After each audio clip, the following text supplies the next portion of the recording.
I think there's opportunity in three fronts. Actually, in the short term, funnily enough, actually, HD is actually still quite a big growth opportunity in some neighbourhoods. One of the neighbourhoods we serve is in the UK market to Sky, and actually still only 20% of those channels are actually HD. There'll be a bit of UHD. So in the short term, I do think that's an opportunity, and that's something we should focus on, and all teleport operators I think should focus on. In the kind of more mid to longer term, I think there's really two fronts. One is on the opportunity that OTT provides for teleport operators. And it might be a little bit strange, but ultimately for, say, a sports rights holder, we interoperate fibre, teleport services and OTT services all together.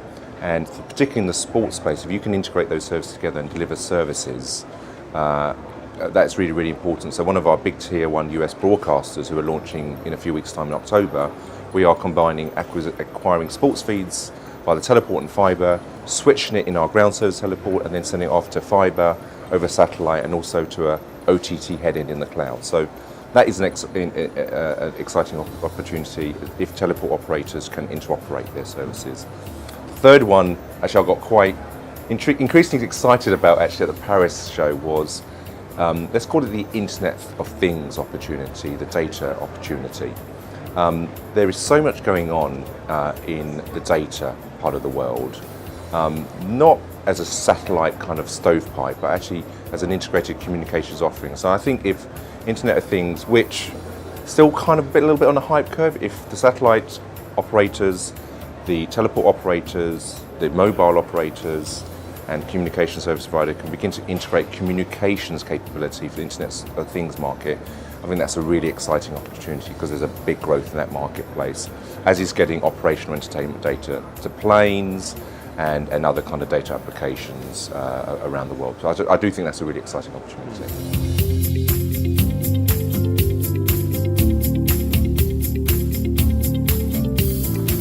So I'm at the moment, the new one that's coming up, which is, I'm going to be kind of nice with it, it's overhyped, but it could be right, is blockchain.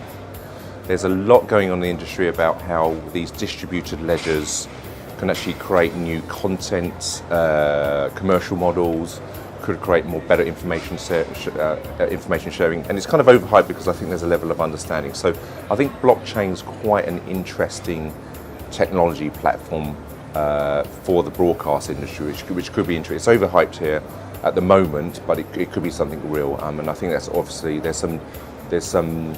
is concern obviously because of people know about blockchain because it supports Bitcoin. So blockchain's an interesting one. It's overhyped, but it could well be overhyped for very good reasons.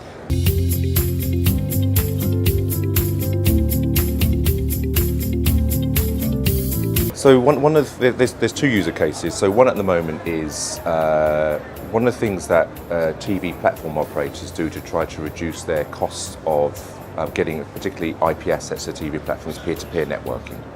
There's a company in France who do that called Steamroot.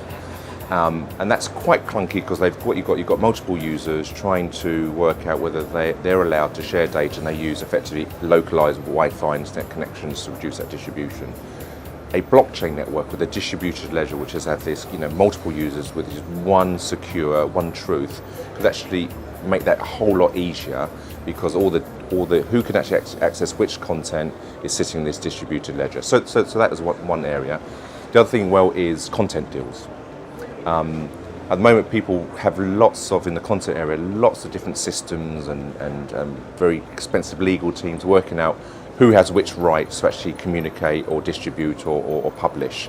A blockchain distributed architecture could help simplify that and also do the reconciliation of all those kind of payments in there. So there's a couple of, I think, emerging user cases. It's there's quite a lot being established already in the music industry. Music industry rights are quite different to TV, but you could begin to port some of those models. So they're a couple of user cases.